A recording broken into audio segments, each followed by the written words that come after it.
at the university, where she was the director of the One Health Center of Excellence. And then she moved back to Italy about a year ago, I think, as a world leading and well-recognized expert in her fields. She was also at one point a member of the Italian Parliament previous life. I think 15 years ago at this point, 10 years ago. 10 years ago. And during the COVID pandemic, she was one of the most trusted, and trust is I think a good caveat in our work here, one of the most trusted public intellectuals in Italy, and she's still very active in that capacity. So thank you both for being here, and thank you, Ilaria. Thank you. And this was an internal job because Raffaele is a very professional chair, and usually when he introduces any presenters and events, he becomes very well prepared with like, lots. I made a surprise, but it is good. So, the title of the Epstein's talk is toward cognitive epidemiology, Vision Zero approach. Josh, the floor is yours. So we'll manage time, and then it will be Ilaria discussing. Wonderful, wonderful. I look forward to taking this talk. It's a pleasure to be here. I see some familiar faces, so I haven't scared everyone away in this lecture series. And Ilaria, it's an honor to meet you, and I look forward to your comments. And, thank you. so yes, today is the third of my lectures. The first two of which were, the first was on generative social science and agent zero, which is my alternative to the rational actor, cognitively plausible alternative to the rational actor. The second talk was on inverse generative social science, talking about the work we're doing evolving cognitively plausible agents, software agents, to generate empirical targets and other phenomena. And today, I want to talk about epidemiology, and the title of the talk will also involve agent zero and getting agent zero into epidemic models, where, you know, rationality doesn't always prevail. So we think this might be a useful approach. But the title of the talk is toward cognitive epidemiology. And let's see, how does this work? Right.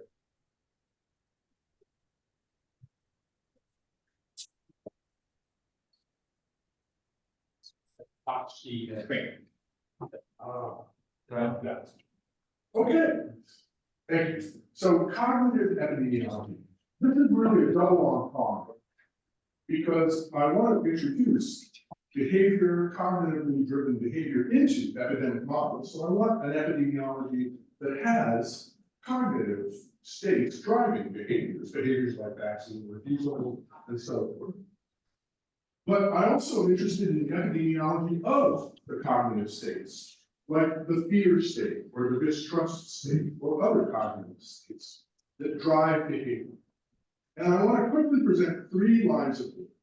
But just to talk about behavior in general in epidemic modeling, there are only a couple approaches to including behavior. And the two approaches which are implicitly included or explicitly included. But as I'll talk about a little more, you're including it no matter what. The classic model that I'll review really excludes behavior, as they say. And the most epidemiologists would say, well, behavior is just too hard, so we exclude it, and we treat epidemic behavior just as perfect mixing in some pool of sick people and healthy people, and there's transmission within the pool, but there's no behavioral adaptation. Why? Because it's too hard, so we exclude it. I'm going to argue that no, you didn't. You didn't exclude it. You actually did include it, but in a very bad way. So we're going to come back to that. The other way of including behavior is to simply posit some behavior and trace out what happens. So I could posit that 20% of the population refuse vaccines, and we get some departure from the base case, all right? But there's nothing about why people refuse vaccine. So it's not very helpful in tailoring messages to avoid vaccine refusal. If I just say, let's have an original epidemic model and posit that 20% refuse vaccine, okay, I can tell you what happens, but I can't tell you why they refuse the vaccine, and so I can't send messages that will help them take the vaccine, all right? A third one says, yes, I'm going to introduce some sort of prevalence into the transmission parameter data that we'll talk about. And this can be reasonable, but again, we don't understand why it's happening. There's no cognitive drivers of behavior. So again, we have no real psychological leverage on populations to get them to take the vaccine or overcome their fears, which might be completely irrational. And finally, there's the economics approach, which is very elegant mathematics, called rational economics. Further initiated by Michael Kremer and Phillips. And this is really using economics to ask what would Homo economicus do in an epidemic. So I call it Homo economicus model. But it inherits the main problems with the rational actor generally. And you know, as I have discussed, you know, all I do reasons for slavery, especially in frightening and uncertain settings like pandemics, which amplify known biases and appraisal risks from that, right? So we need to include emotions. I think notably fear, which is prominent in Agent Zero, cognitive factors, and not just rational deliberations. Deliberations are good, but they can be overshadowed by emotions like fear and distrust, and these can themselves be tools. So this is the picture we're interested in. All right? What's this way? And I have 3 lines of work that I'd like to show today. Focus on the phenomenon of multiple epidemic rates. I mean, this is a serious issue, problem, and so forth. And one body of work posits 2 contagions. This is from work I published a little while ago called Triple Contagion Dynamics of Fear and Disease, where there's a transmissible disease, but there's also transmissible fear of the disease, which alters how people behave, which alters how the disease progresses, and there's feedback. There's coupling between the emotional dynamics and the particulate transmission dynamics of the disease. Then in more recent work, Erez Hatna and Jen Crodell and I published a piece called Triple Contagion, a Two Fears Epidemic Model, where there's a transmissible disease, transmissible fear of disease, and also transmissible fear of the control and particular vaccine. And you get all sorts of interesting dynamics with that and multiple waves of various arresting sorts. And then there's work that's underway now using Agent Zero, trying to build Agent Zero epidemiology with fear, distrust, and psychic numbing, a field pioneered by Paul Slobik, who's also collaborating on this work. So I want to talk about all of these, and then also want to show you some very quick, very large scale models that we've been building. And the ultimate aim, of course, is to populate big models with cognitively plausible agents. And I want to show you some of the big models. All right? And please, if there are questions, please interrupt, no problem. All right. So Can I ask a question? What is psychic numbing? I'll talk about it. It's the tendency to, it's a particular phenomenon basically psychic numbing. If I give you, you're holding no weight, I give you a 10-pound weight. You register some difference in the weight. If you're already holding 90 pounds and I give you another 10 pounds, you don't really recognize any difference.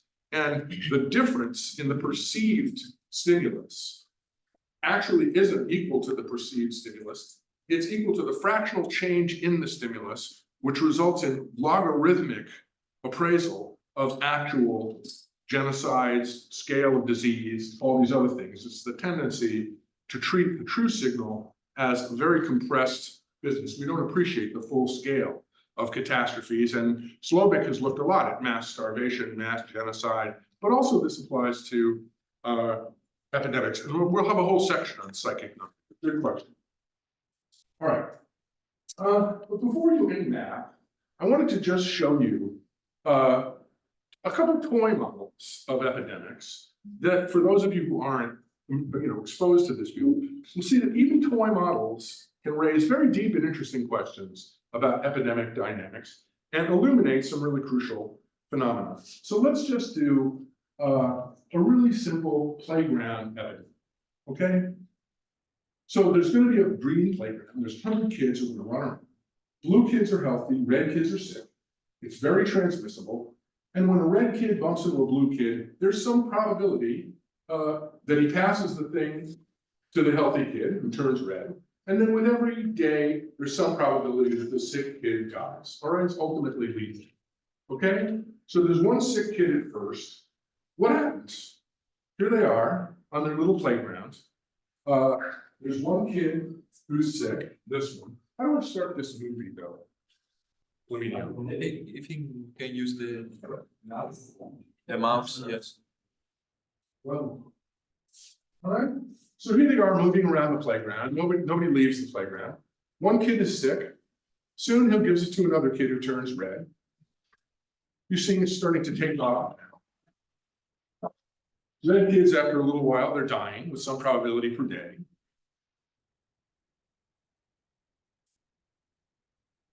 And I think as you can predict, pretty soon, everybody gets the disease because there's no escape from this place.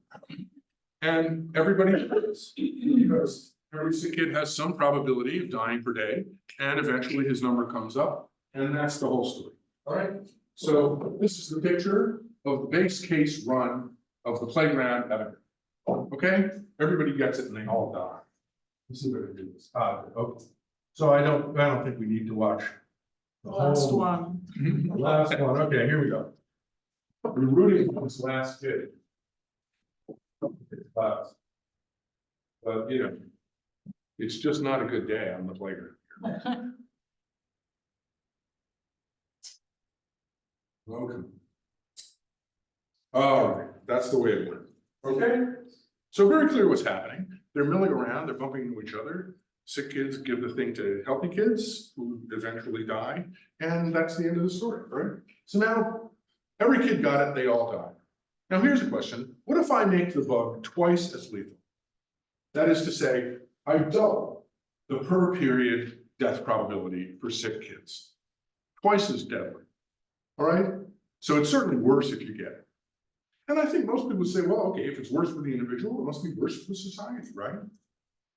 No. I would say that if I walked over to someone on the street and just said, hey, excuse me, sir, I've got this bug, I make it twice as bad, it's a worse epidemic. I think most people would say, yeah, it is. But is that right? Let's do it. Here's the bug, twice as lethal. There you go.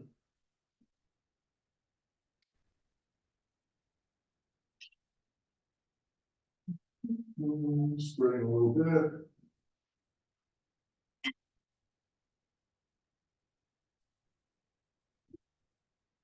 No, it's going, something happening. These red kids are dying more quickly than they did before. And again. Needless.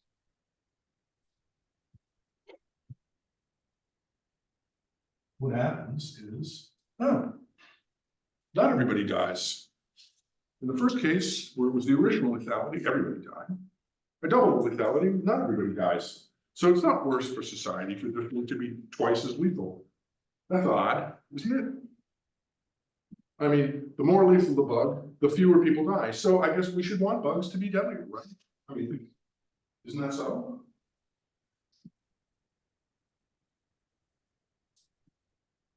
Well, what about the bugs? Let's look at it from their perspective, right? The bug just wants to maximize its own replication. It just wants to replicate and have baby viruses, virus particles, right? It just wants to maximize its own replication by infecting hosts and so forth. So why would it kill hosts at all? Right? Why would viruses be lethal at all? It seems like a stupid idea for a virus to kill its hosts. Right? So Well, HIV is much more successful in spreading unobserved than measles, right, in an unvaccinated population. So from a pathogen point of view, the more you keep your host alive, the better it is. Yeah. Same question. it's the same question. It is, that's what I'm saying. Yeah. Yeah, that's what I'm saying. It's like, yeah. Okay, so it raises an interesting question, right? We should want the bugs to be more lethal, and they should want to be less lethal, so that they have more time to spread. Exactly. That's interesting. And it's a result you get out of a completely toy model. And my only point here is that even ridiculously toy models can raise interesting questions and be illuminating of some interesting dynamics, right? Now, let's go back to the first one, in which everybody gets it and they all die. And now we imagine a perfect vaccine, And let's upfront, we had 100 kids, let's vaccinate 60 of them with a perfect vaccine. So we'll color them yellow. And okay, I had 100, 60 have a perfect vaccine, 60 will survive, right? Well, again, if I walked over to somebody and said, that sounds right to me, what do you think? I think they'd say, yeah, I have, 100 kids, 60 of them have a perfect vaccine, 60 will survive. Is that really what happens? I mean, if that were true, the only survivors would be the yellow vaccinees, right? Well, what really happens? So this one, here are the vaccinees, here's our sick kid. Everything is as in the original run where everyone dies. Okay, and here's what happens.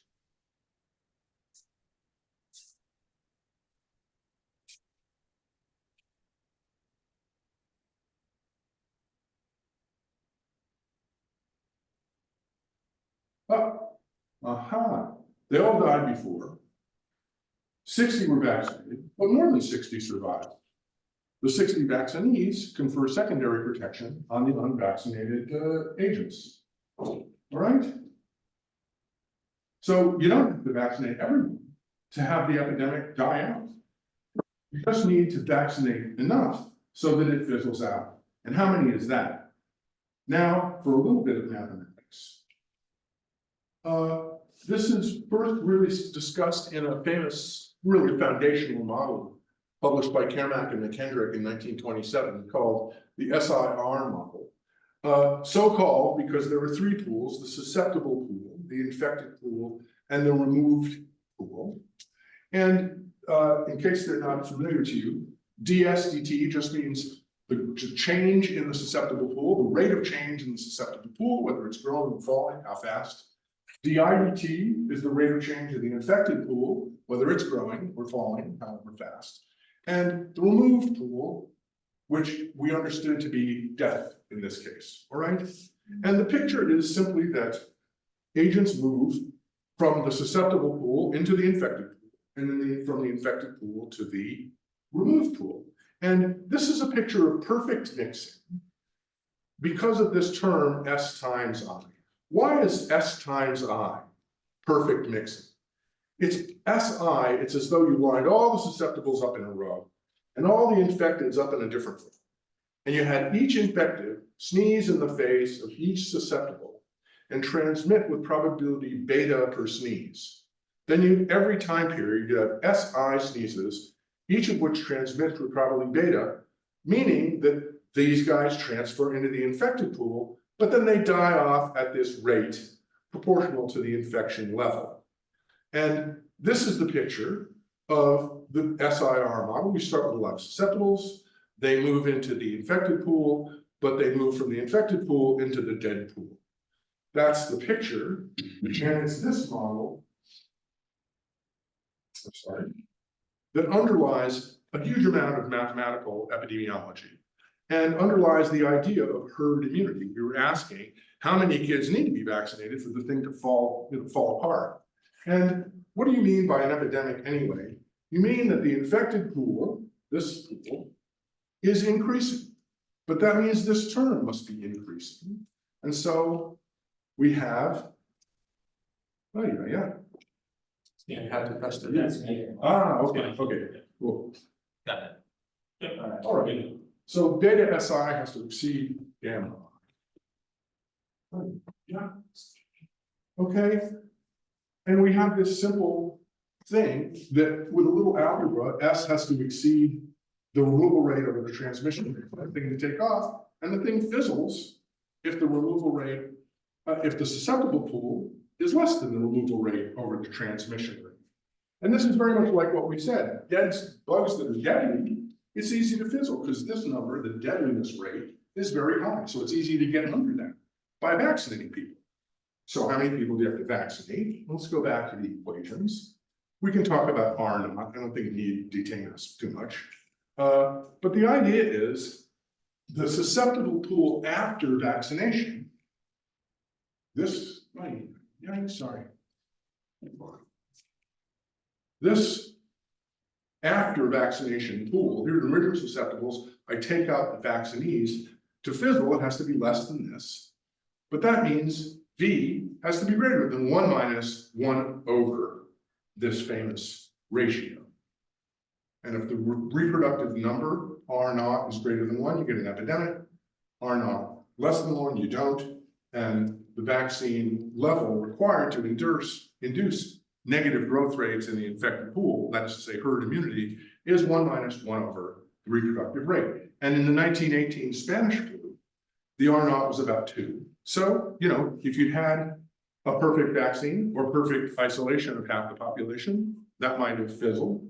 Peak Ebola was around 2. COVID-19 varied by strain, but also reached numbers like 2 in the course of the pandemic. So again, herd immunity could have been induced by vaccinating half the population or isolating half the population and keeping those on. But herd immunity just means that the growth rate of the infection is negative. It doesn't mean the epidemic is over. And in fact, roughly half the cases occur after herd immunity sets in. So here's a case where the use of this term sets some false expectations that I'll connect to financial panics below. And I think the premature relaxation of containment measures means that we're in herd immunity. People misunderstood that to mean that we're way over here. Sorry, that we're out here where the infection is low. But all it means is that the growth rate is negative. So you're really here, and half the epidemic is ahead of you. So this was not a wise way to talk about it. All right, but again, all in all, the very simple, well-mixed model, the Kerr-Mackley-Kendrick model, is really a triumph of elegant mathematical modeling. And it reminds me of Picasso's great line, art is a lie that helps us see the truth. And yes, it's a lie. All the best models are lies. They're idealizations, but they can give important qualitative insights. And this model actually works quite well empirically when perfect mixing applies. So here's actual data from an English boarding school where everybody's locked up in the same buildings for the winter and I don't know what they're doing. It's a boys' school, so they're probably eating out of the same bowls and doing whatever they do. And here's the theory and here's the reality. And, you know, from a qualitative standpoint, that's fine. All right. So it's illuminating and it works well empirically where the assumption of perfect mixing applies. But there's a very important problem. All right. There's no adaptation. The kids keep mixing on this disease playground. And nobody says, well, I'm keeping my kid home. Or nobody says, I'm leaving the playground. There's no behavioral adaptation in the classical model. And no, I think we'd agree, you know, we have direct experience that we don't keep milling around when we know there's a deadly plague underway. But we just don't do that. Humans don't do that. And shouldn't, obviously. And thinking of the bubonic plague, Henri Poincaré, the great mathematician, wrote, the plague was nothing. Fear of the plague was much more formidable. And the fear can itself spread, changing behavior, which changes the epidemic, producing what I call a coupled contagion of fear and disease. And this can produce multiple waves, which, by the way, are barred in the classic SIR model. You can't get waves, you just get one episode and that's it. But of course, the epidemic can come back, we can get multiple waves. So what are some behavioral drivers of multiple waves in epidemics? The classical modelers don't include it. And again, as I say, most modelers would say, well, it's just too hard, so we leave it out, but they're not leaving it out.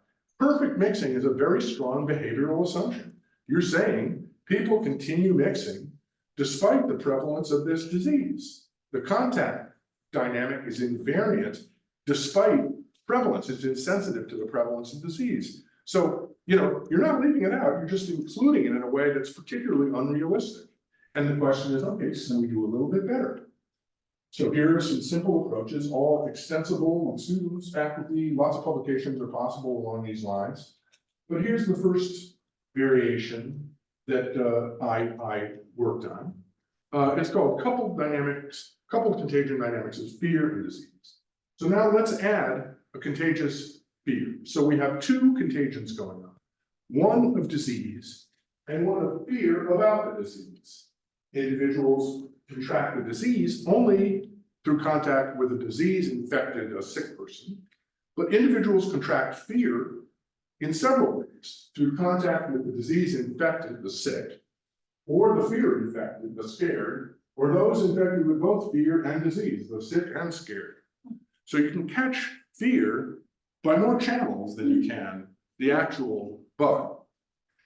Scared individuals, whether sick or not, withdraw from circulation with some probability. They lock themselves in their basement, which of course affects the course of the disease epidemic proper. If individuals recover from fear and return to circulation, the disease dynamics become very rich and include multiple waves, such as occurred in 1918, COVID, smallpox, millions of diseases, all right? And there's lots of very interesting recent work using Twitter data to try to get at these affective dynamics. And I'll talk about some work we've done there. So I want to show you two formulations. One is, again, differential equations, a generalization of the Kermack-McKendrick picture. Then agent-based computational model, which has space, and stochasticity, and other things we like. They're very complementary approaches. But here's the narrative. The narrative is, with the single fear and the single disease, let's imagine new cases go up. Well, fear goes up. But when people are afraid, they get out of circulation, so contacts go down. But when contacts go down, the new cases go down. But then the fear goes down too. And so people come out of circulation and the contacts go up. And you get multiple waves. All right? Clear? Clear with the story? Okay, good. Stories will really matter. But here are the equations. And again, this looks crazy, but it really isn't. If the fear is transmitted like A, the A is the fear transmission rate. If there's no fear, we just get back the classic Kermack-McKendrick equations. This becomes minus beta Si. They flow into the infected pool, beta Si, and they're removed at rate lambda I. So with no epidemic of fear, these are the classic equations. With no epidemic at all, but only an epidemic of fear, if beta is 0, and it's just a pure fear epidemic, that is also an SIR picture. People become susceptible to fear, contact with infected with fear. They transfer into the fear-infected pool, alpha SI, and then they leave with minus gamma infected SI. So with no pathogen, it's SIR fear epidemic. With no fear, it's an SIR pathogen epidemic. And the two of them are coupled and interact in this way. There's a lot of ancillary stuff going on, but that's the big picture. It's two SIR epidemics that are in a kind of feud with one another, all right? Okay, so what does this do? It produces equations like this, graphs like this, where it starts with everybody susceptible and nobody sick. Then the fear spike starts and it produces a big fear spike. The fear spike leads people to go into isolation, right? So they stop being susceptible, they go into their basement. This suppresses the disease, which makes the fear die down. But now that they're not afraid, they come out of isolation, and this pours fuel on the remaining circulating infectives, which produces another wave, and we have a two-wave epidemic driven by cognitive dynamics, not just viral particle dynamics, okay? And this is really what we see in a lot of epidemic data. This is 1918 data for all US cities and cities in the UK and Wales. And there's a wonderful piece by Neil Ferguson and Bootsma in PNAS that really goes through every one of these cities and documents that this is the sort of picture we have. Characteristic is Chicago. So let's look at Chicago closely. Here's what happened in Chicago. We have the first spike. Then we have what happened is the first spike happened. And the commissioner of health John Robertson. I mean, you'll notice this is a giant big data study. I looked at a couple newspapers. So anyway, so the influenza starts and he says, you go home and go to bed until you're well. All right, just get out of circulation. Closed all theaters, sporting events, all sorts of things. You shut down Chicago, said, just go home until you're better. All right. And that suppressed the epidemic. There was this spike in fear, the susceptibles fell, and as a consequence, the rate of spread fell. But it didn't fall to zero. There were still infected circulating in Chicago when Dr. Robertson announced, we're practically out of the woods. All bans are off. In a few days, I'm sure I shall again be justified in saying that Chicago is the healthiest city in the nation. But they didn't have the benefit of the Kermack-McKendrick model, and they didn't realize that the premature relaxation of distancing would produce another wave. And of course, it did, and we now see why. So that's an example of a behavioral mechanism producing multiple waves that really doesn't have, I mean, most explanations, the 1918, there are only a few options. You can say, well, it wasn't the second wave, it was a second strain. There's no forensic genetics supporting that. And so we're looking for behavioral mechanisms, and that was one of them. And it occurs, in many epidemics historically. All right. So now that was two contagions. We have a particulate viral transmission and a cognitive behavioral one, fear. Now let's extend that to add another contagion, one of the disease and one of the control. So we have three contagions: disease contagion, fear of the disease, and fear of vaccine. Okay? And again, that narrative is a little bit different. Now we have new cases go up here. All right, well, if there's a ton of cases, maybe I'm more afraid of the disease than I am of the vaccine, and so I take the vaccine. But that suppresses new cases, and now maybe I'm less afraid of the disease than I am of the vaccine, so people stop taking the vaccine. But now there's new cases because of under-vaccination, and again, you get multiple waves, and we did in smallpox, and we did in COVID-19, and this also rhymes with history. So an example is smallpox, one of the great scourges of history. This kills about 30% of infected individuals. And even when inoculation was discovered by Jenner, cycles of vigilance and complacency kept smallpox alive. And there's a wonderful book by Jennifer Lee Terrell called The Speckled Monster. There's a social history of smallpox. And what she writes is, in London, inoculation's popularity waxed and waned through the 1730s with the force of the disease. In bad years, people flocked to be inoculated. In lighter years, the practice shrank. Inoculation was a security, the only security to cling to within the terror of an epidemic. In times of good health, however, it looked like a foolish flirtation with danger. So sometimes you're more afraid of the bug, and sometimes you're more afraid of the disease, and this alters the epidemic dynamics as well. All right, so let's talk about this. Something on the back of that. So do you know that there were satiric comics about people being vaccinated with the cowpox vaccine, with cows coming out of their noses and of their arms, because there was a no-vax movement at the time. And you can find these on they're quite interesting because it was like the animal virus that you were inoculating to yourself, which was like a bit already, it wasn't just right. But isn't that more dangerous than the virus itself? So denialism and counteracting the efficacy of vaccine comes a very, very long way since the first experiments of Jenner. Yeah, sorry. I need one of those cartoons for next time. For your talk, I have them, I can send them to you. Okay. Very nice, thank you. So we want to capture this in a simple mathematical way. And first I want to show you the wrong model of the right idea.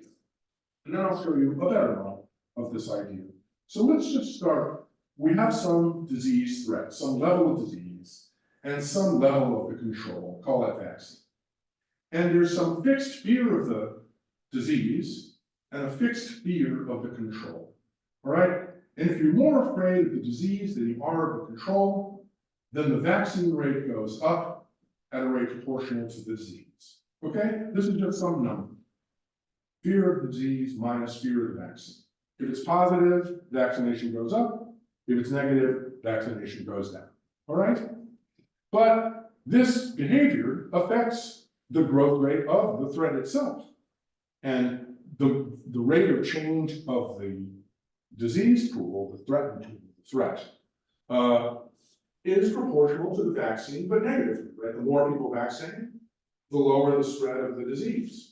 The lower the spread of the disease, it affects this vaccination rate. So these are very simple couple first order differential equations where the vaccine uptake is proportional to the threat, but multiplied by this, the threat minus the fear of the threat minus fear of the disease.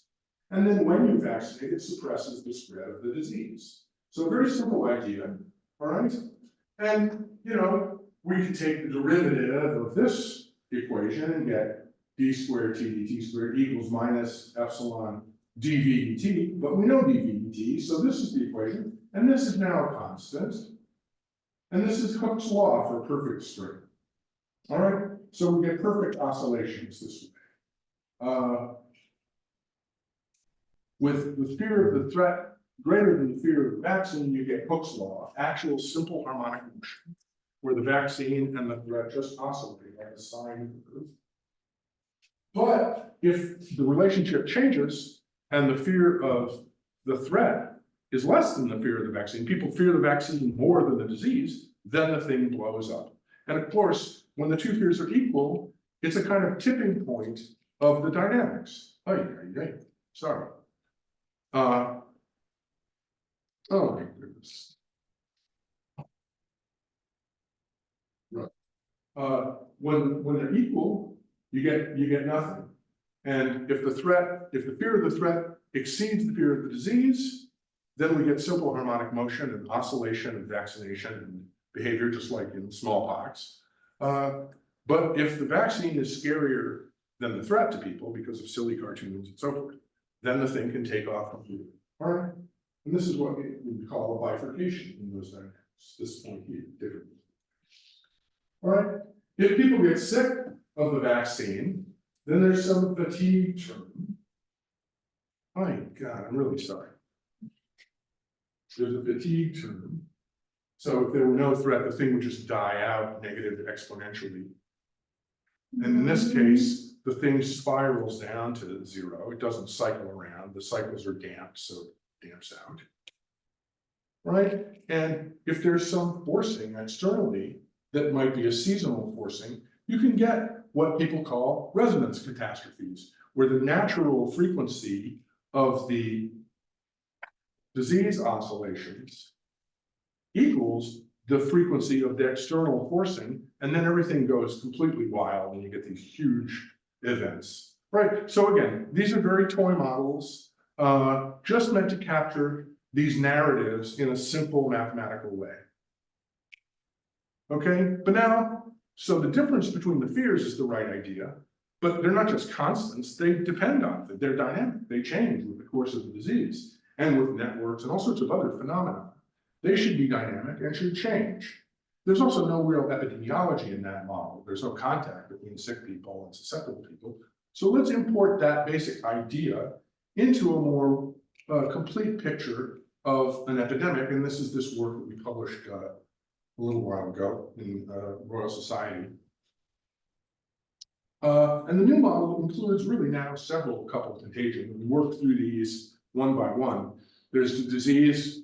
There's disease and fear of the disease, the disease of fear and the disease, fear of disease and vaccine, like in that last level. But there's also the final version is fear of the disease plus vaccine plus fear of the vaccine.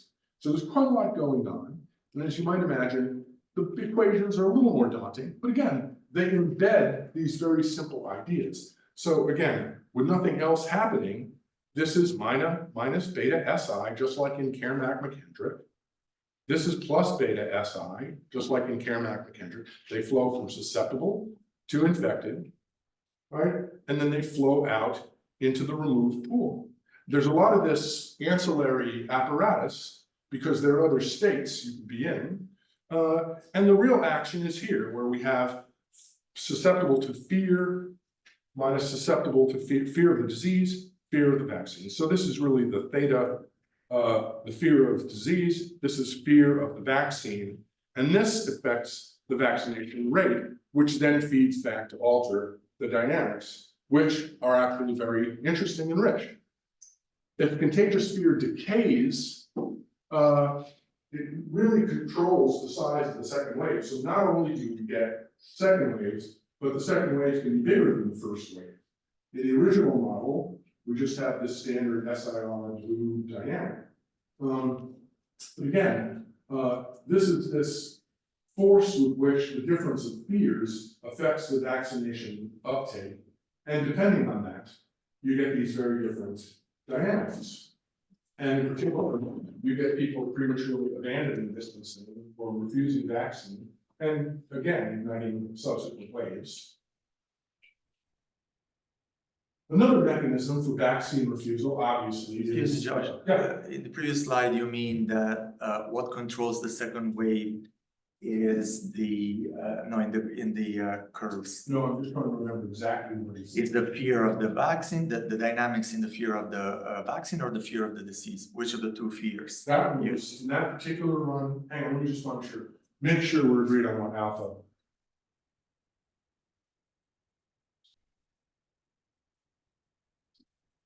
Yeah.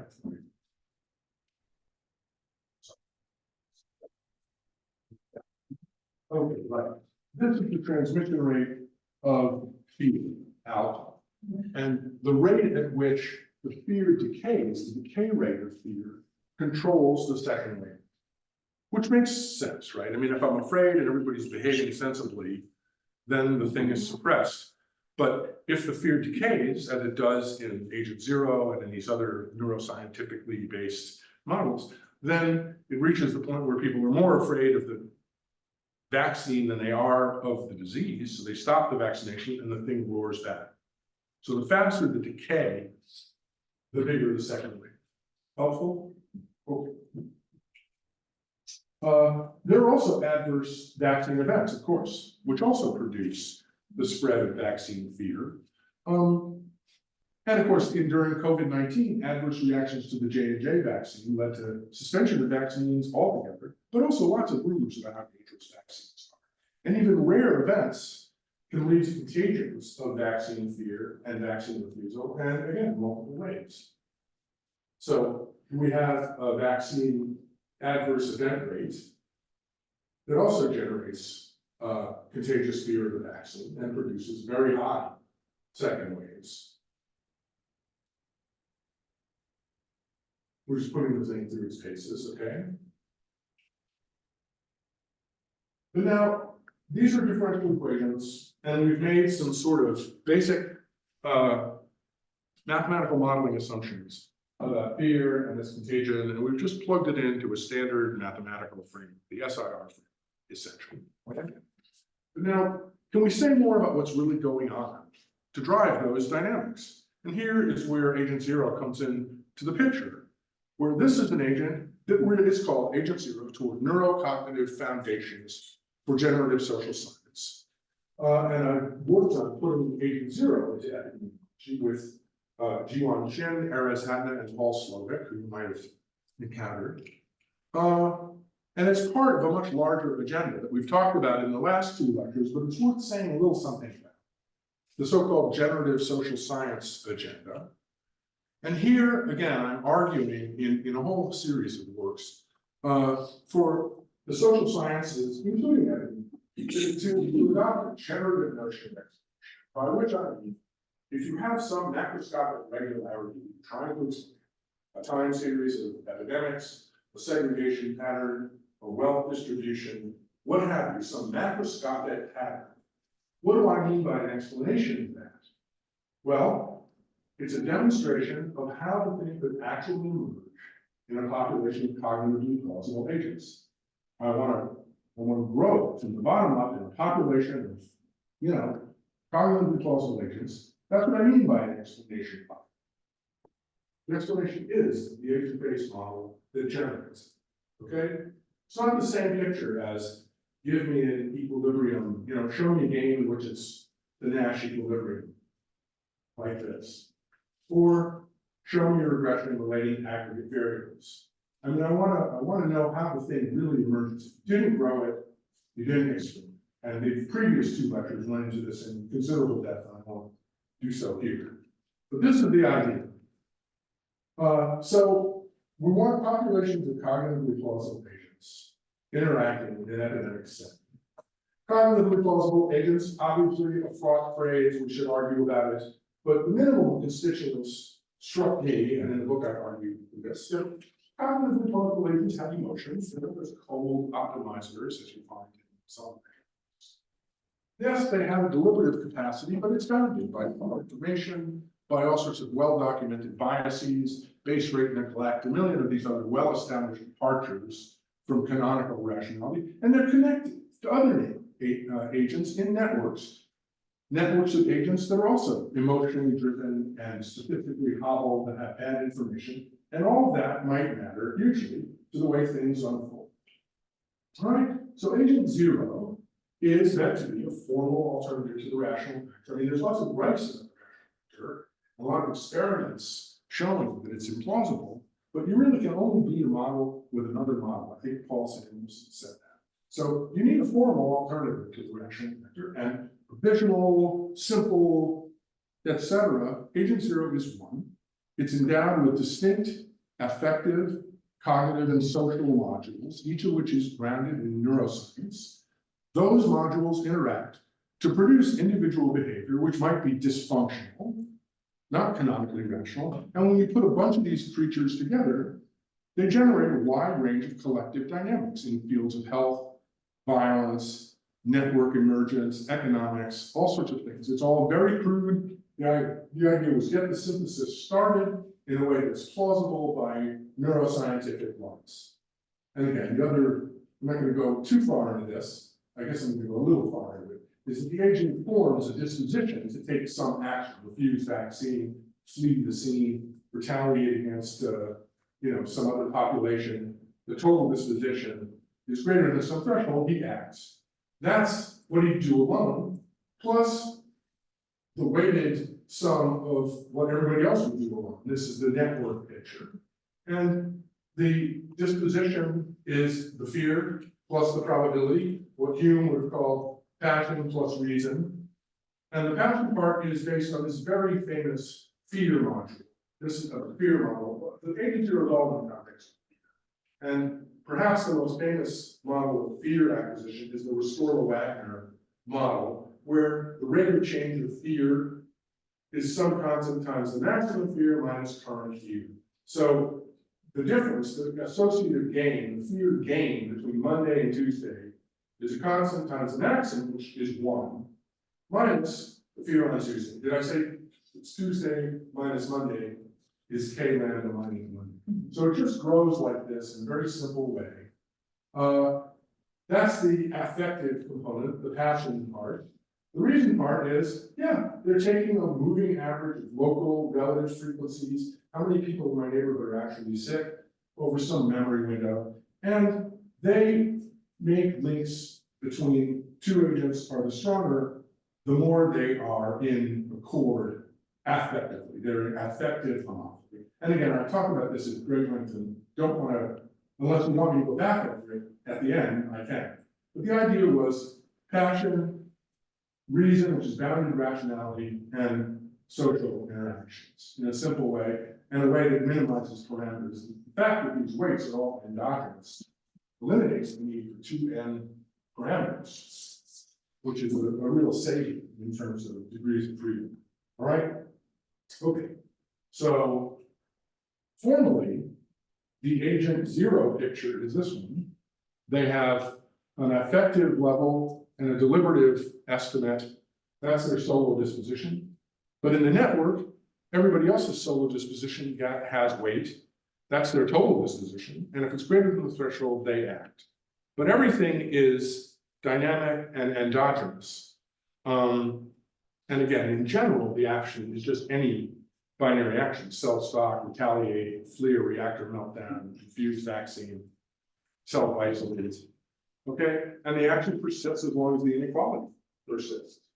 And the agent zero epidemiology variant, that's this one, where in this case, we're taking the disposition, the sole disposition to be a kind of convex combination of your action and your reason. That's this picture. The weight of fear times 1 minus fear times deliberation. Okay, and we're going to talk about psychic numbing and trust and all these things in this connection. And you're connected in the other ways. Again, instead of just the sum, it's the convex combination of fear and reason. And what we get in this picture, again, is it produces multiple waves of infection.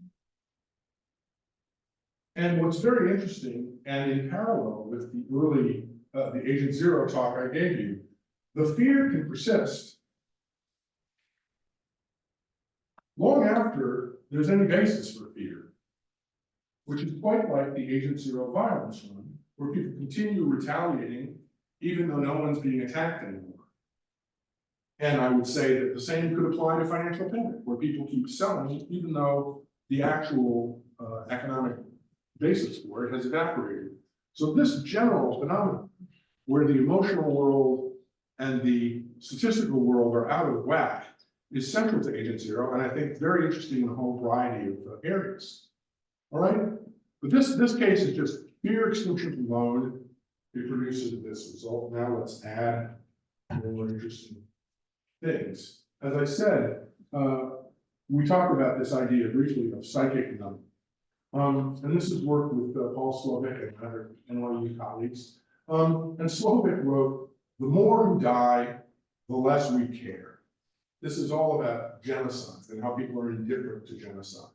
And all the more indifferent, the larger the scale of the genocide, or the starvation, or other mass casualty events.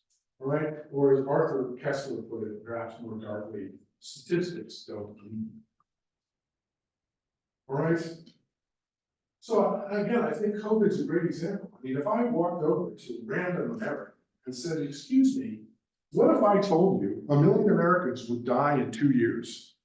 Would you consider that, a cataclysmic event? Anybody in their right mind would say, yeah, of course. But that's exactly what happened. And we didn't absorb the COVID epidemic as a cataclysmic event. I mean, when it was over, it should have been like VE Day, right? But it really wasn't. And it's because, in part, this phenomenon of psychic numbing that Slovic has pioneered and that can be mathematized and put into these models. So let's talk about that a little. This comes from something called the Weber-Fechner contrast, discovered in the 19th century by two psychometricians, Weber and Fechner. And as I was saying, the perceived weight change from 0 pounds to 10 pounds is substantial. I mean, you're holding 10 pounds. But if you're already holding 90 pounds, I gave you 10 pounds, you don't register much change.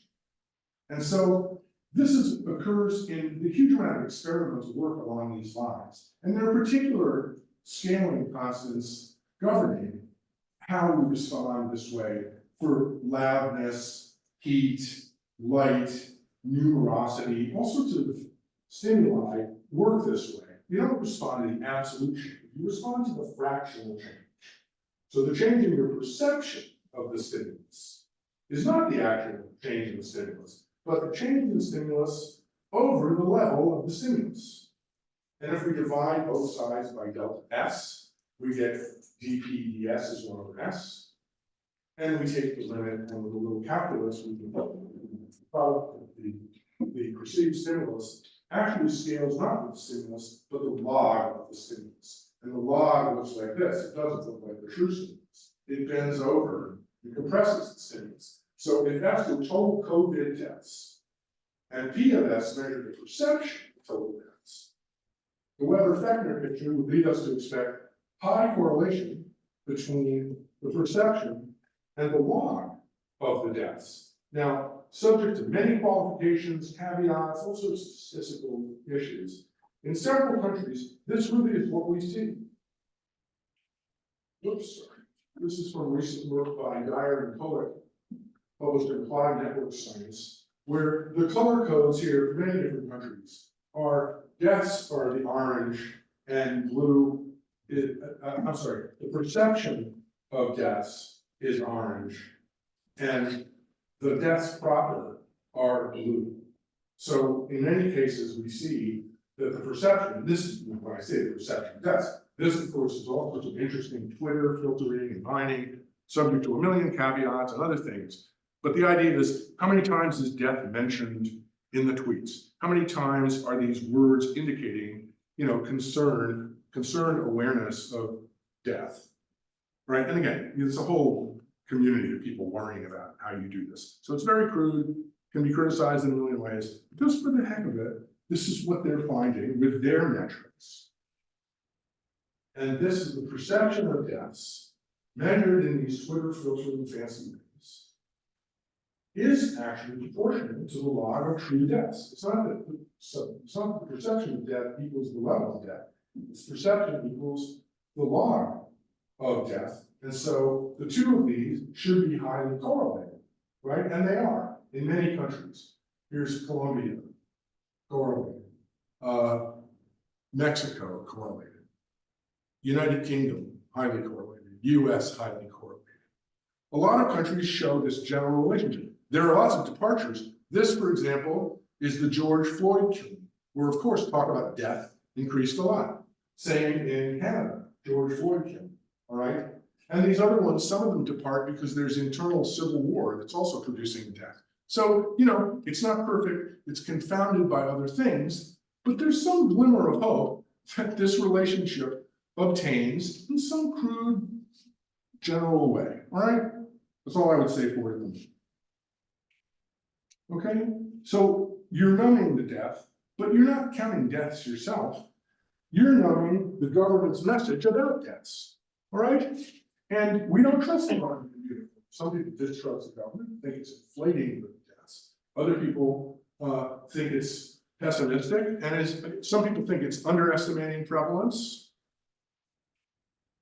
And some people think it's overestimating prevalence. And fear in the agent-based model is the Rescorla-Wagner fear, but the deliberative module has numbing. So my perception of actual incidence is K times the trust discounted announced level of infection. Again, a million arguments you can make about this, but again, let's see if we can wire it together and produce something of interest. I0 is the initial infections, okay? Which is usually taken to one. So it's not a very interesting term. But again, communities differ in their trust, and they'll differ in their appraisal of the infection level, and then they'll know. So there's a lot of discounting and a lot of inaction and a lot of underappreciation of how horrible the whole thing is and how cataclysmic that event really was. And in turn, under vaccination, under distancing, premature relaxations of all these containment measures, right?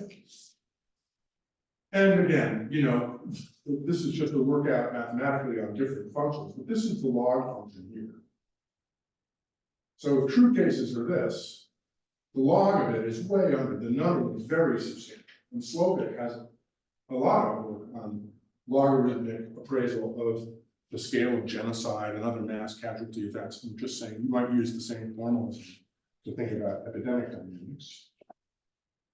Now, if we have both everything going on, we again see that average fear can persist long after the cases are done. This again, as I mentioned earlier, reminiscent of the first agent zero lecture I gave, where fear and retaliation persist, even though the ambush probability itself is non-zero. Here again, the fact that this is happening, the marginal economic cost of continued isolation in this case exceeds its marginal benefit, which again is not what homo economicus would do. Homo economicus would say, okay, here's a true set in incidence, and it's costly to stay isolated. But in the real world, I'm afraid, and so you stay isolated and endure prolonged shutdowns and other things that might be relaxed. So there's discord between the emotional, how you register the thing emotionally, and how you understand it statistically, okay? And you know, what talk would be complete without an interface model? I have no movie. This is just a standard evolution where we begin with everyone susceptible and few infected. Circles are people who isolate. Susceptibles, red is infected, green are people who recovered, and circles are people who are isolated. So, you know, we get infection growing, isolation growing.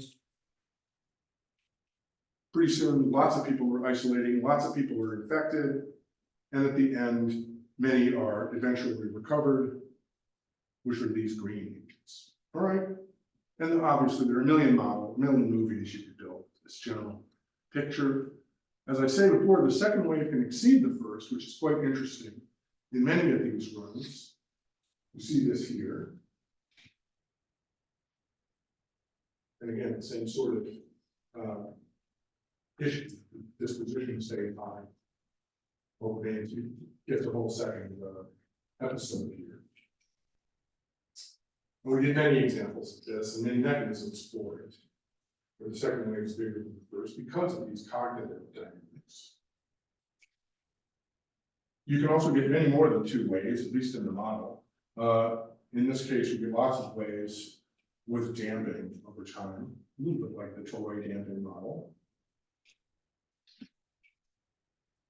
And then there's this methodological question of what is a wave anyway? I mean, you're going to count these little blips as waves, or you're going to have some criterion that lets you say, well, that's actually a wave, and count them. And there's also some nice software out there. Python has a nice peak detector, actually, which is very cute for these sorts of applications. And then we have numbers of waves and so forth. Okay, this is just sort of a lot of work. Now, multiple waves, you could argue that they're actually better in that, you know, if I have multiple waves, if I have one immense wave, it radically exceeds the surge capability of my emergency health system. Where if I have several waves, the thing lasts a lot longer, but every wave is a lot more manageable by the health system. So, you know, you might do some calculation that in this case, you have one wave, but huge infection. In this case, you have a couple waves, 3 waves, 4 waves, 5, 6 waves. So you might, the trade-off is between the duration of the economic disruption against the total incidence of the disease, right? So here, whoops, here, there's a huge single breakout, but it doesn't last very long. This one, you're in the woods, you're in an economic slowdown for a long time. So that's a big picture trade-off that models might help you adjudicate. All right, there's a lot of other work that we did in the publishing. When does the first peak happen? How big is the first peak? I mean, we really did huge work out on all of this stuff and did some nice, simple statistics and, you know, p-values and so forth. And again, you know, the best case scenario is that everybody isolates, remains in isolation, and the thing is over. That produces maximum damping. Worst case is that no one does anything and the thing just runs rampant through society, as Trump's advisor, Dr. Atlas, had advised. And multiple waves might be an intermediate result. Some people do isolate, but fewer than if there were complete trust in public health authorities, no knowing, no premature fear extinction or relaxations of distancing. So multiple waves in a way are kind of evidence that we can do better, and of course we should. All right. Obvious extensions of this work would be to distribute the levels of trust spatially and socially. I mean, it might be that trust is really a surrogate for political identity or highly correlated with it. That red states might have one type of distrust and blue states might have another. And we could try to study this with spatial incidence data and so forth for the United States, for example. We could also add fear of vaccine, as in the Triple Contagion work. We did some empirical work on this, funded by the NSF, which included colleagues from George Washington and Johns Hopkins and biostatistics at NYU, where we had, again, this is for the simple coupled contagion with the disease and fear of the disease. We had cases for New York State case data from the Department of Health. We had, again, fear metrics from the Twitter data, where David Barnitowski is a real leader. So we have the spread of the disease, the spread of the fear, and then what you do you go into isolation, do you remain in contact? And we had contact dynamics from geolocated cell phone data. And we tried to fit the data to the coupled contagion model with some success using stats and machine learning. The data is just not great, you know, and it may be that the model's not great, but it's hard to test it with the data that were available. All right, so the bottom line of this is really the behavior matters, and to anticipate and control it, we need to understand why it's happening. What are the cognitive drivers? Fear, distrust, psychic numbing are certainly among them. They can be modeled and included in these generative explanatory models, and that might give us leverage on behavior in epidemics.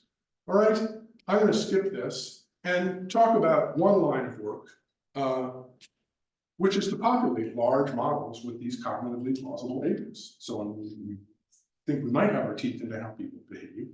And let's populate large ones. What are some of the large ones? I just want to show you some. This is an evacuation model, where this is a three-dimensional Los Angeles. Oh, excuse me. And a toxic plume. The lights might not really. This is that, yeah. Here's traffic in Los Angeles, color-coded for velocity. These are the actual true LiDAR reconstructed buildings of Los Angeles. This is a toxic aerosol that's diffusing according to computational fluid dynamics. There's real physics for that. Okay, and if people everybody leaves their building and piles into the street, you get tremendous contagion and excess exposure to the thing. All right. Here's another view of it from different perspectives. Upper left is what we just saw. Upper right is looking down on the plume as it diffuses, obviously not isotropically.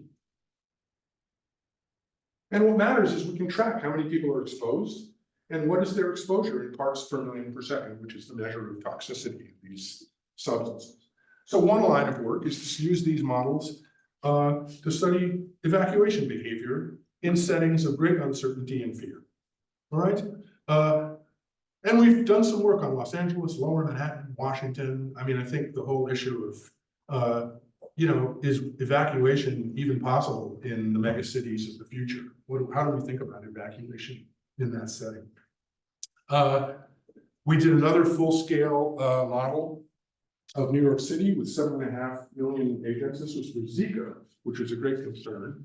And we have all the census tracts of New York. And we had 7.5 million people and another several million mosquitoes modeled individually. We met the one guy who controls all the mosquito trapping for Greater Manhattan, and we were able to reconstruct a density, a heat map for mosquito densities. There's high areas where there's a lot of mosquitoes, and areas where there's much fewer mosquitoes, and we were able to, and then we had a model for everybody's daily itinerary. Some people take their kid to school, some people go to work, some people do these other things. And in their course of their day, they cross these areas, and there's some probability of being bitten by a mosquito that depends on the mosquito density in those areas they traverse. So again, very, very straightforward idea. Zika is interesting because you can catch it from a mosquito, or you can catch it through sexual activity. And many attitudinal factors were important. Like if you say wear condoms, some communities won't. If you're worried about mother-child transmission, many people are not interested in terminating pregnancies for religious or other reasons. So there are a lot of behavioral factors at work in how Zika really unfolds. This is a regular model of we built this for NIH. It's a national scale US model with for swine flu, H1N1. And again, this says 300 million agents, correct with census data for ages, genders, workplaces, schools, hospitals. We had a transfer. Red is sick, black is healthy, blue is susceptible. Oop, didn't go. Let me just go. Okay, so here in the first case, again, blue is susceptible, red is infected. I'm sorry, black susceptible, red infected, blue recovered. And here's how it might spread across the US using transportation data for all probability from, there are 30,000 zip codes in the US. And we had data on what's the probability that you go from zip code I to zip code J. Some are high. You're more likely to go from New York to New Jersey than from New York to Wyoming, you know? And we were able to fill out this 900 million cell travel matrix and then estimate these transmission rates in each zip code of the US. All right? And then we even have a planetary scale model that we also built for NIH in the wake of bird flu. The concern there was bird flu is deadly if you catch it, you may remember, but we saw no real sustained human-to-human chains of transmission. But there are other bugs co-circulating with H5N1 that are highly transmissible. And the nightmare is what if those recombine in the animal and the human to produce a disease that's as transmissible as seasonal flu, H3N2, and bird flu, H5N1. That was the scary prospect. And we were asked, okay, modelers, what if that recombinant happens and emerges in Asia? Do you, we have no vaccine, we just have antiviral drugs. We have a national stockpile of antiviral drug, antiposultanavir. And the model in question was, okay, if you detect the emergence of this new recombinant in, say, Thailand, do you, send the whole stockpile there to cap it at a source, or do you withhold the whole stockpile from Americans in the event that it goes global? Nice, clear question. Very hard to answer without some type of model. I mean, you can't just have a bunch of doctors who say, well, I think we should do this or that. You have to have some model to frame the thing in a rigorous way. And at least look at it. And here's how the model goes with no. Show you this.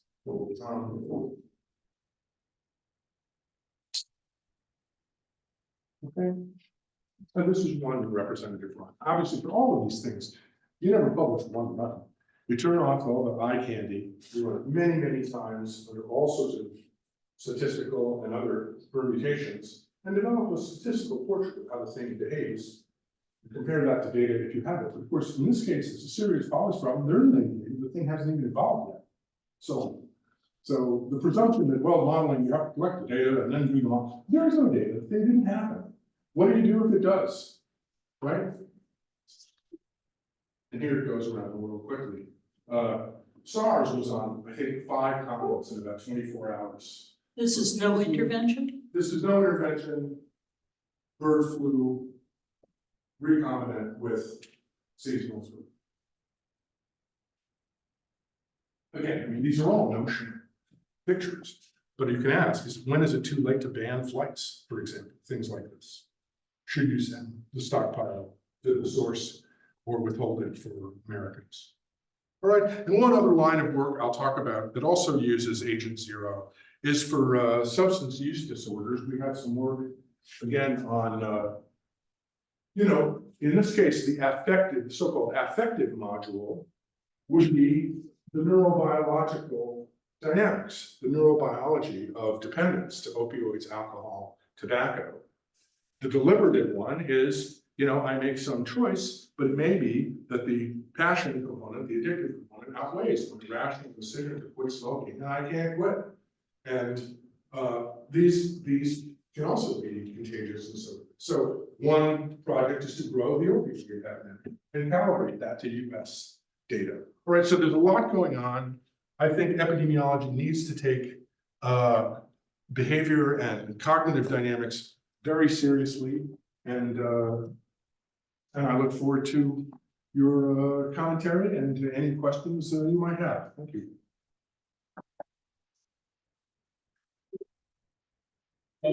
Thank you, Josh. I would like to invite Ilaria to come here and I'll stay where I am. words. I'll stay where I am, also because all the mathematical part was beyond my understanding. But so first of all, I do think that for too long, I would say people who study pathogens, so virologists and bacteriologists and epidemiologists, have focused too much on what the pathogen does and not enough on what the host does. And of course, I understand, and I think that the pandemic was a very clear example of how behavior was more dangerous than the virus. So viruses behave like viruses. I mean, they do what they do, and they are also quite predictable, right? In how they expand in the particularly pandemic viruses, because pandemic viruses, there's no antibodies to them. So everybody's naive, right? So particularly with COVID, but also with other pandemics that we have seen in the past and in the far past, like for example, the Spanish flu, but also the swine flu. Swine flu that nobody really ever cared about was also a pandemic. And why didn't anybody care about it? Well, for two reasons. First of all, because there were antibodies in the population to a relative, let's say, of the swine flu virus, and therefore the fragile population who had been exposed to these other viruses, which were the offspring of the Spanish influenza viruses, they didn't get sick. So the people who got sick with swine flu were young people, not old people, and so you didn't see a peak of deaths like we saw with COVID. And the second reason why swine flu was never considered anything serious was because we had antivirals and because we had a pipeline to make vaccine fast. Vaccine was made in 4 months. So, and by the way, I believe that the swine flu pandemic is actually the pandemic that ruined worldwide pandemic preparedness, because it was a pandemic by all definitions, but not a lot of people died. And so the decision makers who put money into pandemic preparedness said, oh, is this what a pandemic, these people who are talking about pandemics and are going to say that they're saying that we're all going to die, is this what a pandemic does? You know what? We're going to disinvest. Why should we have all these stockpiles of, contracts with pharma for making vaccines and for making drugs when a pandemic virus can be kept under control? Look at how few people are getting sick. And so the 2009 pandemic actually determined in most countries a disinvestment on pandemic preparedness. Although while in 2000, these are like the contradictions of pandemic science. So in 2005, you mentioned H5N1 bird, so that's what I did for most of my life, influenza. So like what you said was music for my ears. But there was this panic attack for H5N1, which was a highly deadly virus, but actually it infected maybe 1,000 people worldwide, and it killed maybe 60% of them. Because it's a severe disease, it's a nasty disease, but it doesn't spread. And so there was this peak of attention towards H5N1, and nothing happened because there was no pandemic. There was no H5N1 pandemic, right? And then we had a real pandemic, which, for the reasons I explained, did not register as something to worry about. And so, decision makers, they're always looking for ways to save money. And so, we have we have Zika now. Who cares about influenza? We know how to manage a pandemic. And then COVID came. And when COVID came, we didn't have any antivirals. We didn't have any Vaccines, we had very little experience with previous coronaviruses. We were all naive, and we didn't even have masks. We didn't even have masks because there had been so much disinvestment. So having said that, addressing epidemic or pandemic spread as the result of what the pathogen does, because one thing that you didn't mention and that I think it's important that it registers is that Spanish flu, 1918, we had no planes. There was a war. It was like a mess, killed between 50 million and 100 million people. COVID killed 7 million. Just to give you an order of magnitude, because Spanish flu is a really, really nasty virus. And as a virologist, we spend most of our time trying to understand why some viruses are nasty and some viruses are less nasty, and our prediction capacities are not that good. But in saying that, I think that there is a third driver. So we have the pathogen, which for you is a number, right? It's a number. And like, you can have pathogens that have R0 of 1, and you have pathogens like measles that have R0 of 15. Okay, so, right, so pathogens is a big word. Hosts is a big word. The behavior of hosts, though, I think, and you mentioned it during your talk, greatly depends from political influence. And that, I believe, is the third player in this game, because I often say in my talks that I have a beautiful picture of Trump and Johnson. There's both of them looking, you know, one is looking, they're looking in different ways.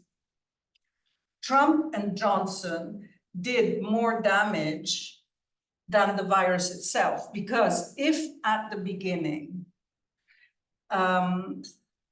because a pandemic virus, you have to catch it at the beginning, right? There's no way you're going to catch it after it has moved through populations. And as you know, there was the Chinese Lunar New Year just at the time when COVID emerged.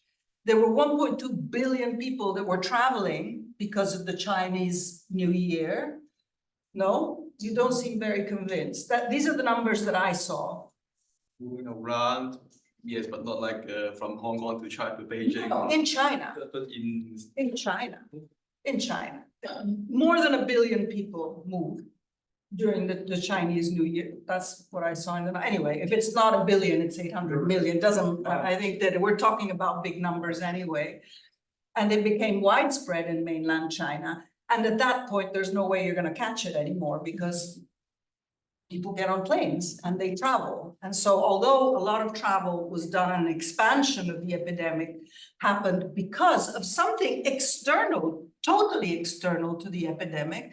The epidemic had its first moment of expansion because people were moving, and it's people who have, it's either people or insects who carry viruses, I would say mostly, right? Now, this is to say that the only way you can put a pandemic under control when you don't know it's going to be a pandemic, because it could be an epidemic, is that you act, and we're talking about a pandemic where no one has antibodies to the virus. You need to act fast. And that was not possible. And it was not possible also because the political, so the WHO was under crossfire. And you might remember President Trump said, I'm sorry, but we're not funding you anymore. Like, what do you mean? Like now? Do you think that this is like a good time? Can't we postpone it like 5 years? Right? And so President Trump, who I believe had an ambiguous behavior, because on one hand, he said, this is a nothing, and maybe you'll remember when he publicly said, you should inoculate Lysol in your veins. And there's a picture of him with Dr. Briggs, who's looking at him like saying, oh my God. But on the other hand, he funded Operation Warp Speed, which Operation Warp Speed was the like a program to get lots of vaccine out fast, because that's something else that is essential when you're in a pandemic setting. But still, the fact that there was a minimization of what could happen from two leaders of most mature Western democracies actually, I think, created a fracture among the population, and automatically these people are world leaders. If you're a world leader, you have followers, not only on social media, but you have people who listen to you, right, and who believe in what you say. And I think that the behavior, okay, so why am I talking about this? Because when I was working on pandemic preparedness, when you, like, Article 1 was Article 1, all member states of the United Nations will do this, right? There's a pandemic, so there's no discussion, right? Right, and there was a discussion. So basically, political influence is, I would say, marginalizing the impact of knowledge on behavior or of, you know, personal opinions on behavior.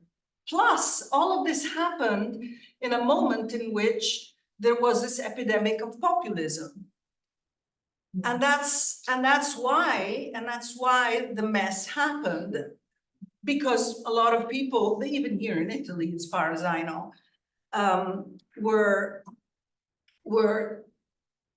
judging scientific facts with zero knowledge about anything. Right. And so, just as a comment to your very good lecture, I think that being able to analyze, and I know that this has been done already.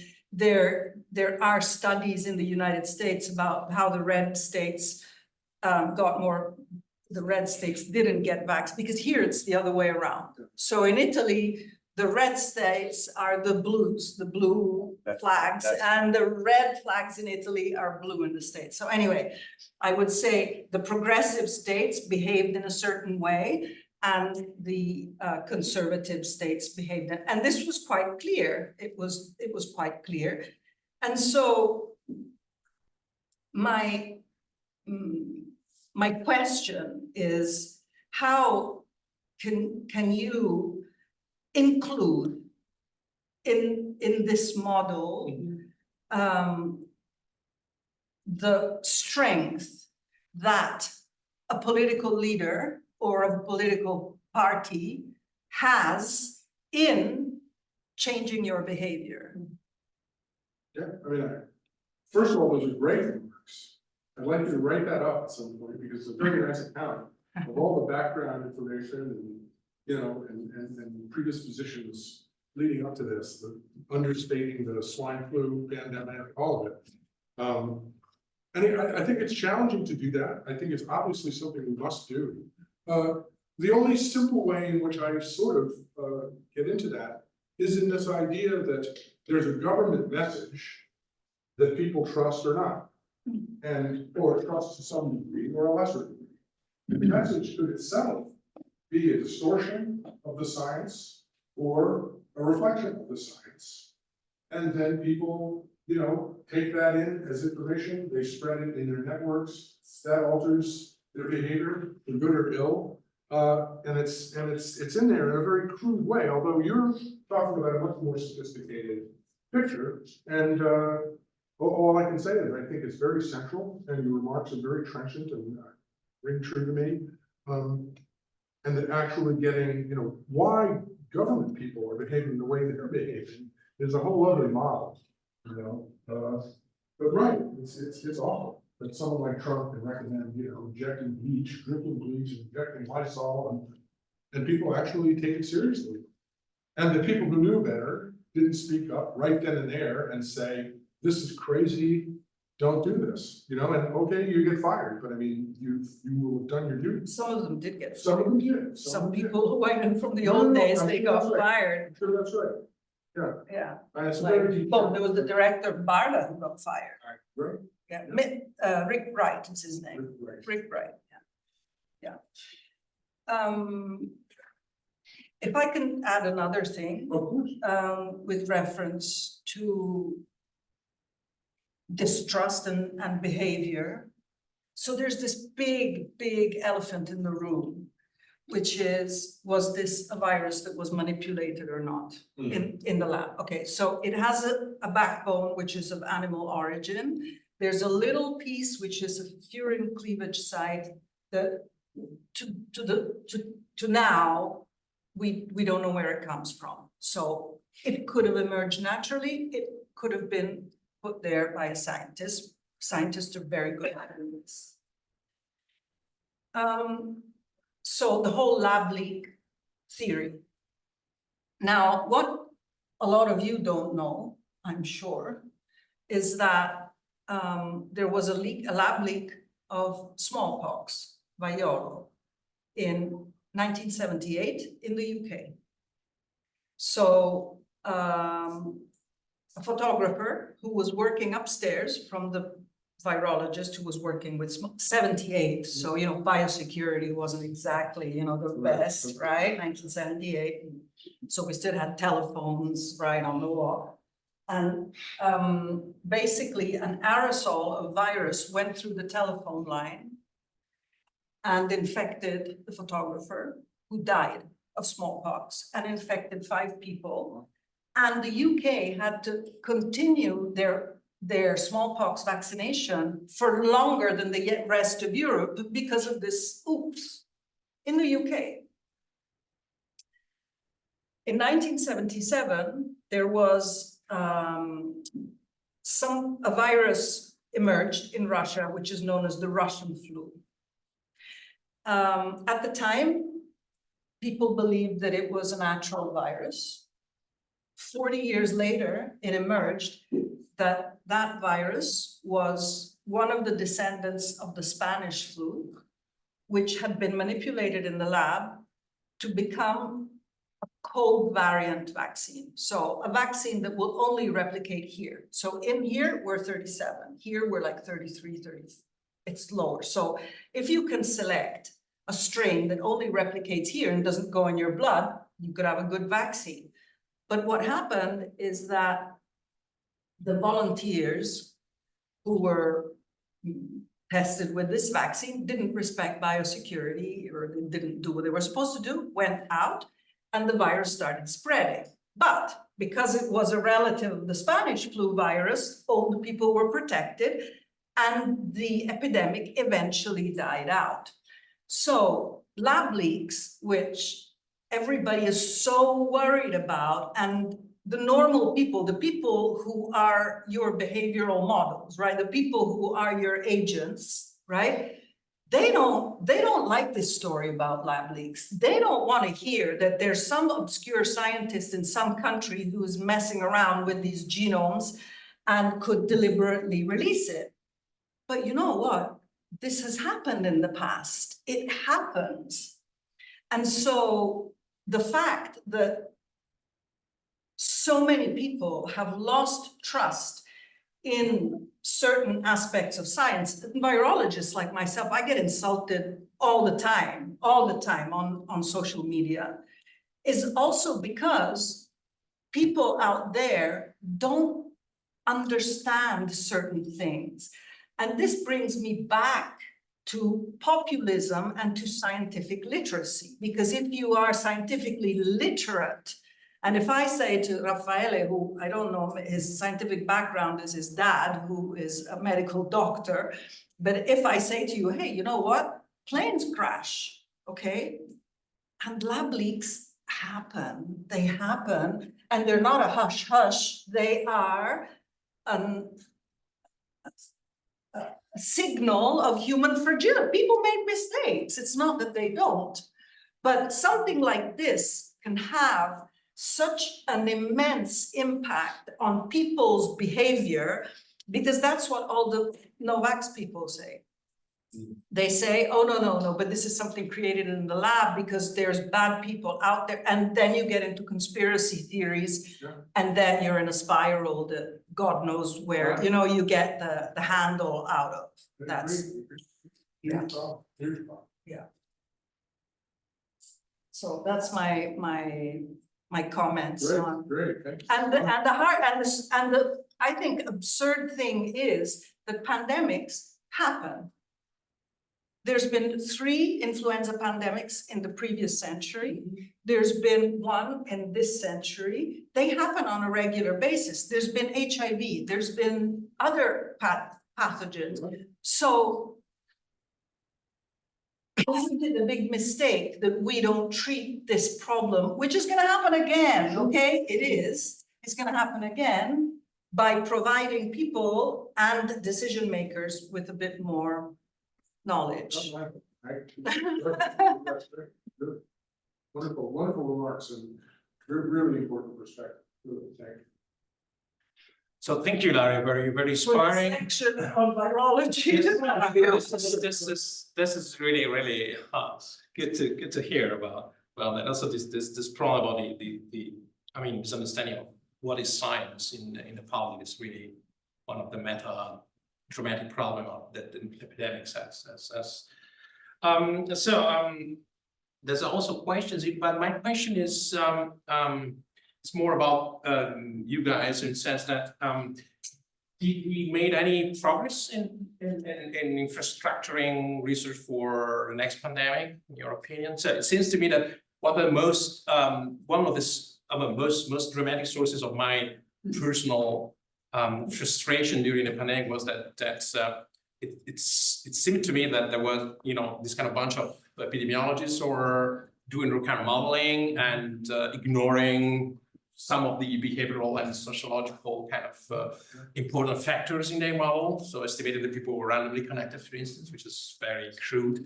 And my reaction was that in principle, we should have infrastructures that make different experts working together for the pandemic science. Did you see any progress on that perspective, putting together different experts, being a little bit more? I can tell you my personal feelings. I spent most of my life working with pre-pandemic viruses, right? We knew what needed to be done, and we did it wrong. And so I'm fed up with viruses. We know what we need to know about viruses. There's lots of people working. We need to do more, and we need to work with people like you. This is how the collaboration with Raffaele started, and like the collaborations I have with, I teach now at the School of Advanced International Studies of Hopkins, and they're all like people like you. They're political scientists, they do international relations and so on. And I try to bring this information to them because they are going to be the decision makers of tomorrow. However, and here I'm talking mainly about Italy with great respect, Italy has a very fragmented landscape for disciplines. So in Italy, and I can say this because I'm not in the Italian university. So in Italy, you are within your sector of your discipline, and the least you work with other people, the better it is for you, because you need to publish in those journals. You need to be in that square that was laid out for you by the professor, And this is wrong. This is old. We do not need any more vertical stuff. There's only so much you can get at studying a protein or an antibody. You get narrower as you get older. You get narrower and narrower and narrower, and then you don't even know you have the best vaccine in the world. And in the meantime, the world has changed and nobody's using vaccine anymore, right?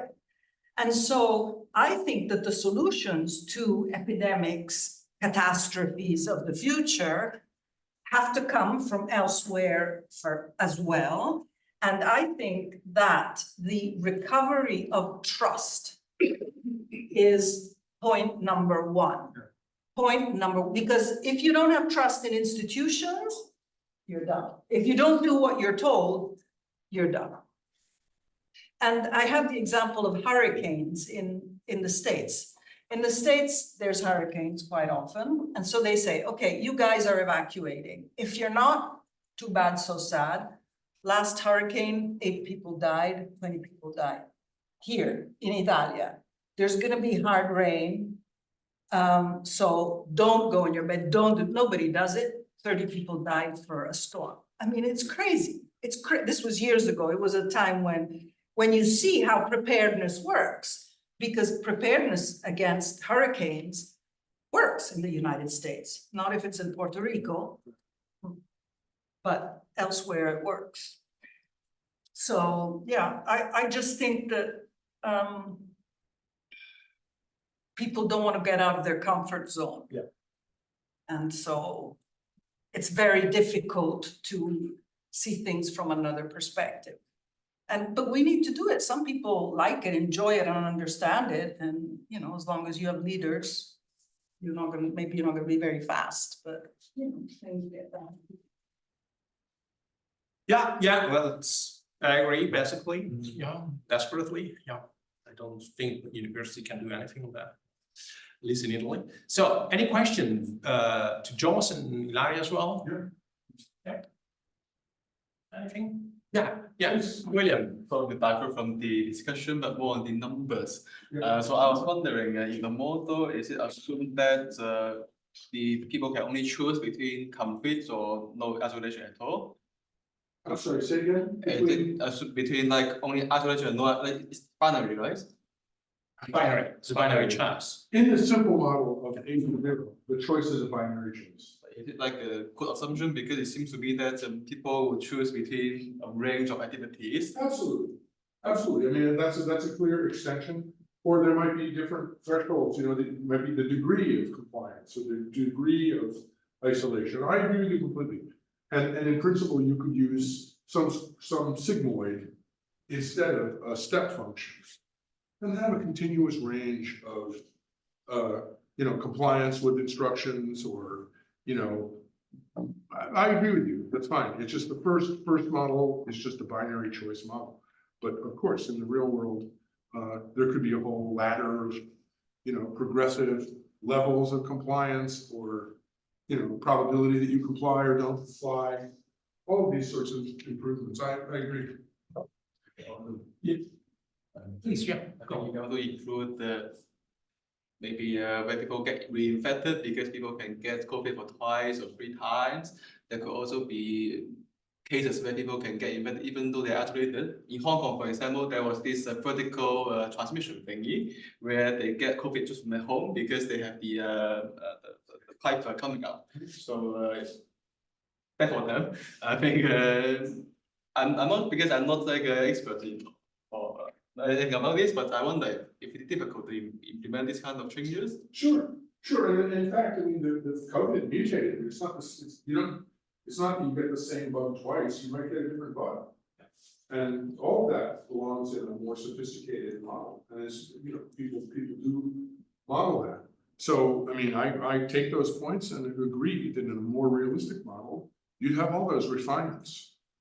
But again, for me, the main argument is, do you include behavior at all? Not do we include it perfectly? And the main game in research is to have very simple ways of including actual cognitive dynamics and their spread, and beliefs, and disinformation, distrust. Get them in there in some simple, simple illuminating way. But as a matter of, refining the science, of course, I take your points. I guess this also answers to the question by Shivan, who was asking whether we could include a Bologna virus in the model. So more or less in the same line about this. The answer is yes. Yeah. It's typically not, Josh, you know very well that when you presented as a simple model. The usual default questions of why not adding that and Oh, that. of course, It's of typical. course. That's obviously typical Yeah. about that. So, and another, I guess probably this captures a little bit of the Federico and Raffaele discussion that we got also with Francesco. But besides the behavioral, the weakness of behavioral aspects in these epidemiological models, there was also this kind of dramatic weakness in terms of social structure. So the structure of connections were really, really something so brutal, you know, that was for sociologists like we, or there's a behavioral aspect, also the representation of a society of random people randomly connected to each other. It's violating, you know, everything that we know. What you were saying is that you were in horror when you saw some models that did not include at all behavior, and it's like just we're little machines and we all do the same thing. This is what you're saying. No, it's Perfect. not only. Perfect. Ilaria, Not include No, network. no, I mean, the Ferguson models used by, you know, getting very influential, getting very influential in in decision making and the public in general. They were assuming basically that all the individuals in the society are randomly connected with each other, right? Perfect. Well, go ahead. I mean, interrupt. Yeah, that was very brutal, because we know very well that there's a difference in diffusion in network. In random networks than in other type of networks. We know very well that that's in many cases, it's very difficult to obviously map networks in our societies, but we have some, you know, knowledge about some more common network structures that typically you might assume are social, right? Represent social systems. And we know very well that this is not random network assumptions that in most of these models were based. So, and then random networks obviously have an implications in terms of the diffusion rates. It's not a neutral assumption, assuming random networks. A society of random networked individuals or a different type of topology. That was very much frustrating. And this was also because probably these people, these epidemiologists working in this kind of thing, they never had any discussion with any network experts or any sociologists. So that was my questions about putting together different expertise. Right? A perfect example was the CDC's original model of Ebola, which had no behavioral adaptation and projected, you know, I don't want to get the numbers wrong, but hundreds of thousands of deaths in a matter of months. And their model just had this exponential explosion of Ebola cases. And I don't know, Melissa, This is in the States or like in the recent outbreaks in Western Africa? Back in 2014. Yes. Fall 2014. Okay. The CDC's most publicized estimate of several days was this just absolute exponential growth in, and I can't remember the exact numbers, but it was hundreds of thousands died. And in the end, something like 25,000 died because there was behavioral adaptation. There was reductions in stigma, there were improvements in personal hygiene, there were all sorts of measures taken at the local level to control the spread. And it had a dramatic difference in the way things unfolded. Orders of magnitude different than the explosive, exponential, perfect mixing picture that the CDC had published and got everybody, you know, crazy about Ebola, which, as you say, is a very poor spreader. I mean, there was no potential for pandemic Ebola. It's a killer. Yeah. So it works like that. Exactly. You're either a killer or you're a spreader. Right. Yeah, and this also, I mean, another point I would like to mention is about this kind of trade-off that you also mentioned. Yeah. And so, question is that obviously, from the point of view of decision maker, public decision makers, there's a question that typically public decision makers have to ponderate whether to, you know, define some compliant norms for the population. They have this kind of obviously. Well, they have to balance between, you know, the stopping, trying to controlling the diffusion of the virus, but also keeping the society alive, so keeping the economy working. So, and this is also a problem that we need to probably tackle with models, in the sense that at some point our models are very good also to try to find trade-off between, you know, economic aspects and choices really look like, you know, that's important. So there is the Ferguson's models that did not care about sustainability, or they did not care about any trade-offs, which are probably something that has been outside the models of just decision makers were ponderating that, but that could be something that has been covered. Integrated, economic, epidemic, all of these things. So the question is that, as you said, Ilaria, it's obviously that there will be an next pandemic, but the question is that who was, Right. Yeah, please. So monkeypox, Yeah. mpox. So mpox, because of the community network of the victims of mpox, who are mainly gay men or men who have sex with men, because of the previous experience with other sexually transmitted diseases, they acted as an organized community. They spread the right information. They got vaccinated. You know how many cases there are of monkeypox now? I mean, in the developed world, forget about what's happening in sub-Saharan Africa. But we had an epidemic which was really scary. Like if that virus in Europe, so you understand what I'm talking about, the 2022 epidemic. If that virus in Europe, for example, had gotten into the rat population of the city of Milan, because this virus is harbored by rats, like, I don't know, but we moved fast. The community, there's the network that responded well. So there is your positive control, because it's a disease which gives a lot of stigma. People don't want to talk about it. It's really ugly, but they got themselves organized, and there is your positive behavior model that basically it's not a problem anymore.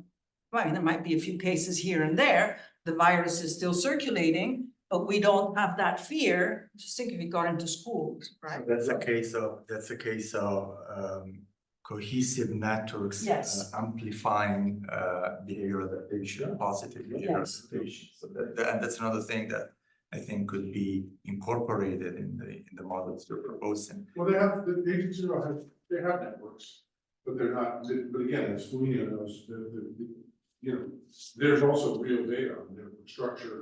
I'm just agreeing with you, I agree.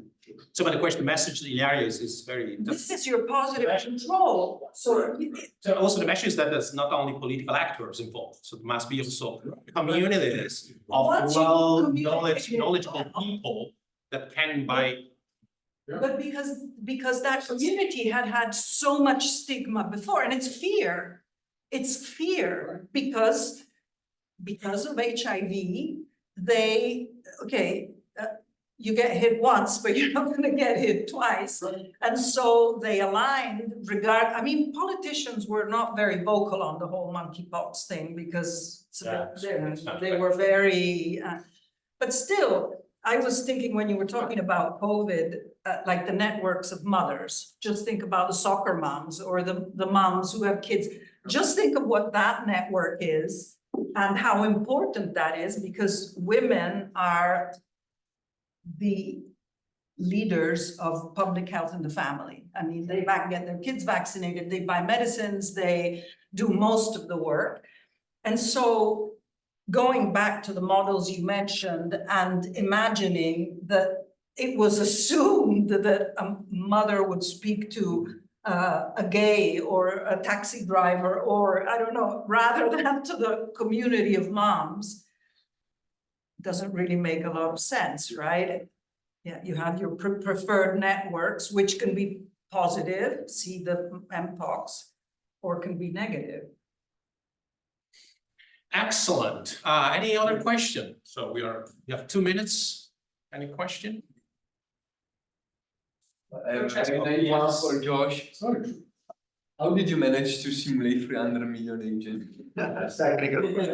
Well, I should say the lead. Nice server. The real software engineer was John Parker, who was with me at Brookings. And there's a whole article how this was done using Java, parallel Java, in the something called Transactions on Modeling and Computer Simulation, which is sort of the technical journal for high performance computing. So all the details are there. Okay. And John's just a brilliant guy. I don't know, he figured out a way to use multi-threaded Java code to distribute this computing in a way that made 6 billion agents possible.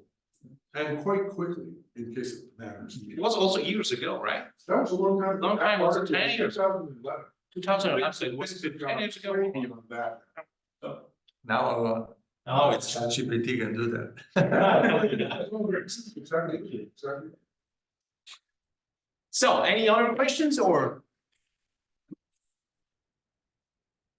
Denise, you look like someone who has a question, but I actually just had a, I just had a comment and a thought for Josh about, that reflects on this point of trust in pandemics. And, you know, there was this very, very good, very comprehensive study done by the Council on Foreign Relations that found that among just a slew of possible factors that made a difference in the death rate to COVID, people's or populations' level of trust, both in their fellow man and in government, was the most influential factor in determining who would have a high rate of death from COVID. And it boiled down to the idea that if you were, for instance, going to be asked to take measures that would limit your independent action, you had to trust that your neighbor was going to do the same, that you would not be taken advantage of. It wasn't just trust in government, which was very important, the idea that you had to trust what government was telling you. But you also had to trust that your fellow man, fellow neighbor was going to do the right thing. And there must be some way to incorporate the general idea of trust as an individual factor in one's decision that limits the range of possible actions you might take as an individual. And I might add too, that trust can go both ways. I mean, if government is giving you bad information, or if your principal source of information is the internet, and therefore you're awash in conspiracy theories that you're trustful of, it can cut the other way. Right. So anyway, trust. Josh, if I may answer for you, may I answer for you, gentlemen? Okay, so that's a very good point. It says that the idea of trust between neighbors, in this case, touch upon the fact that it was a cooperation dilemma, right?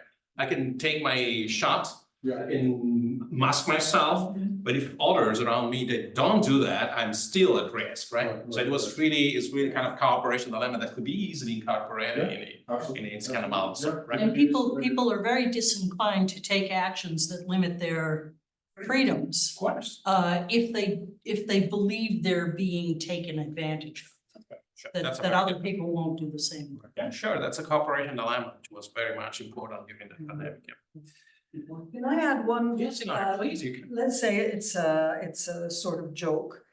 I work with a team who works on vaccine hesitancy, and we have looked at people and population data and how the vaccine hesitancy has grown. But if you look at what these people do with their pets, because I'm a veterinarian, vaccine hesitancy hasn't gone down in animals. And so the owner will not vaccinate their kid, but they'll vaccinate their dog. So does this mean that people have more trust in the vets than in the doctors?